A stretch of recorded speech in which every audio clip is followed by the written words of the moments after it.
Good morning all. The next topic that we need to see is inductance of a coaxial cable. In the last classes we have already seen inductance of a toroid and a solenoid, right? So likewise inductance for a coaxial cable we need to see now. What do you mean by a coaxial cable? Already we have studied in the classes. So if we consider a cylinder there, two concentric cylinders with the same axis, if we assume, then it will become a coaxial cable, a cable like, right? It will be having two cylinders with the same axis, right? Inner cylinder is there and the outer cylinder is there. So in this case what will be the inductance? We need to derive this. Okay, so this one will be the top view of the same cylinder, concentric cylinders, same top view it will be. So inner cylinder will be having the radius r1, outer cylinder is having the radius r2, length of the whole cylinder will be L, right?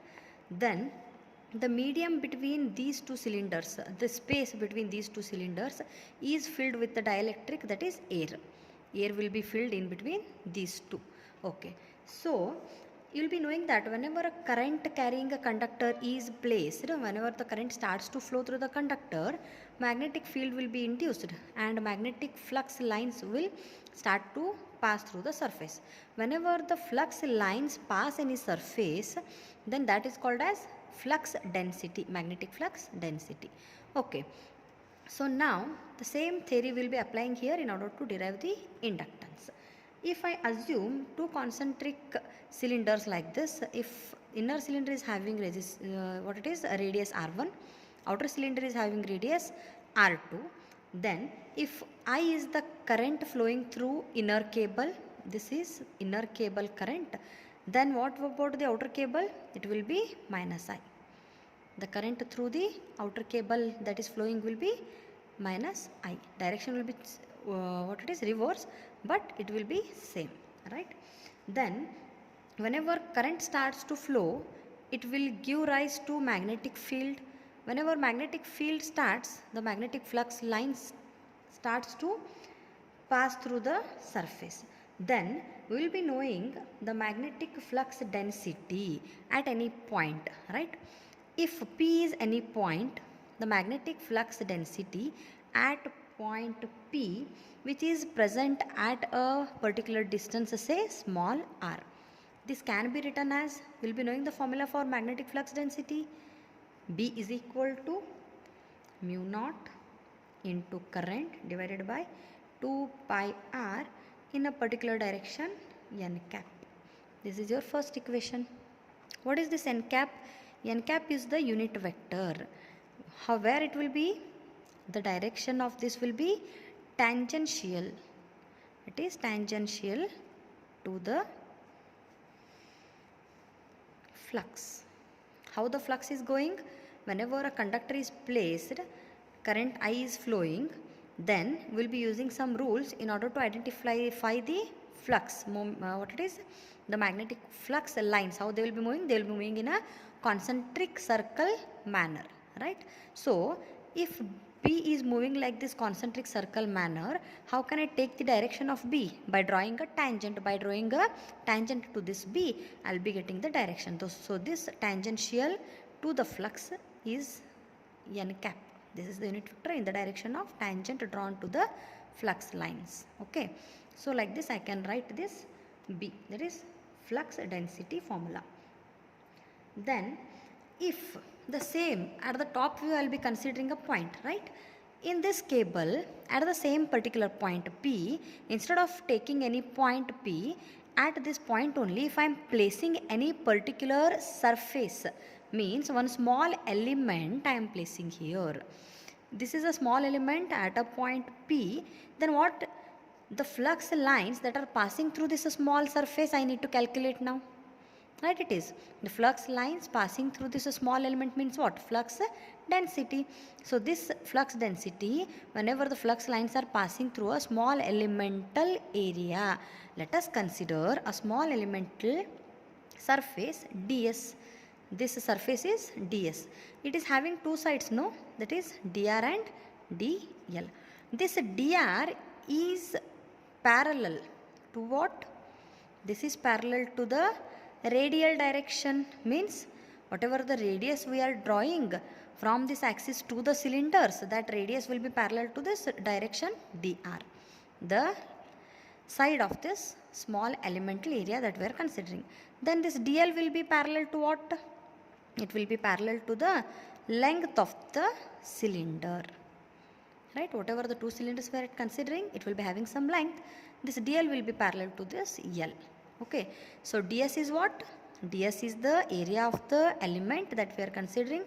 Then ds can be written as what? ds is equal to dr into dl. Both the sides if I multiply, then what happens? Area of this ds I can take it out, right? This is your second formula. Okay, then what?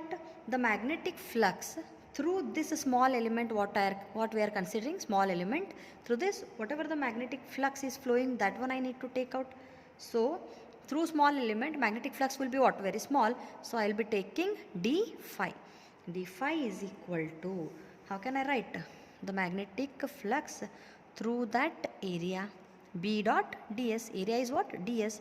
So b is the magnetic flux.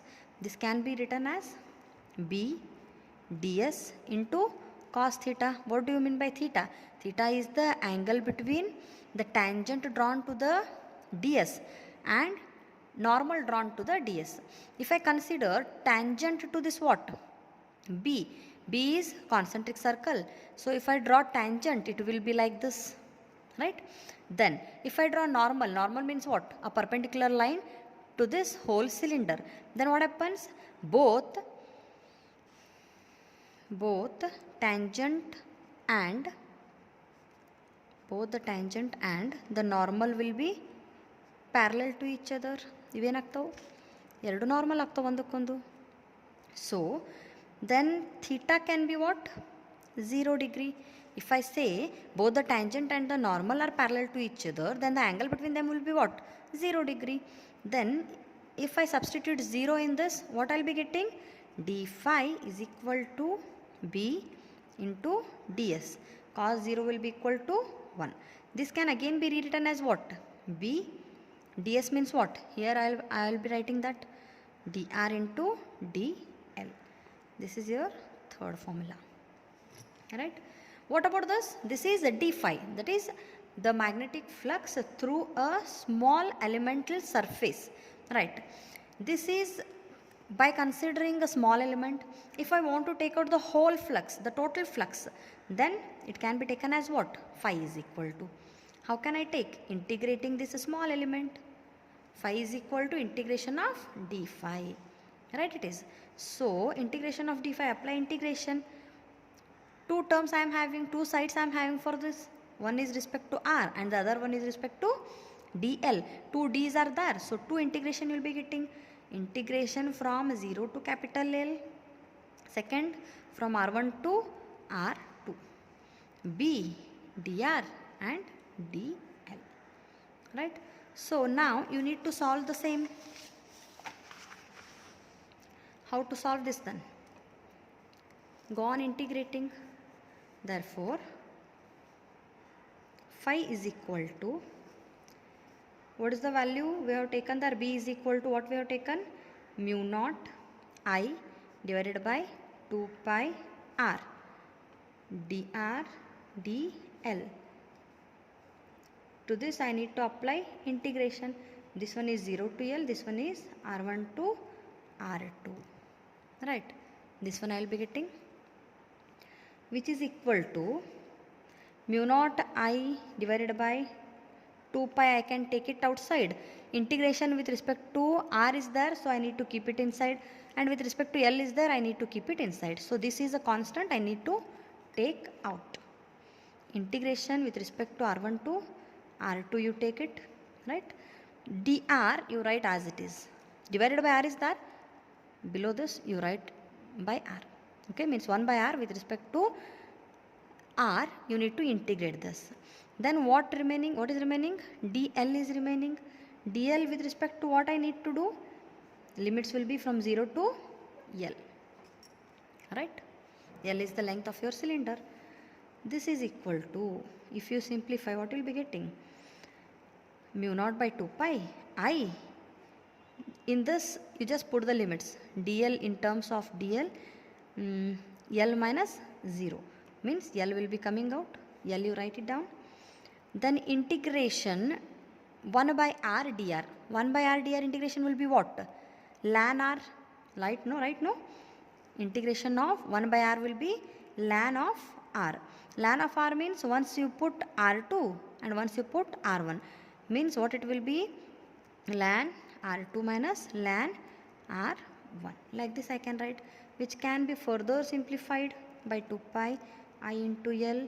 Ln you take it common, r2 divided by r1, like this also I can write. So this is your next formula, fourth formula it is, right? Now what we have got is phi, right? But what we are intended to do, the induced EMF we want, induced EMF we want.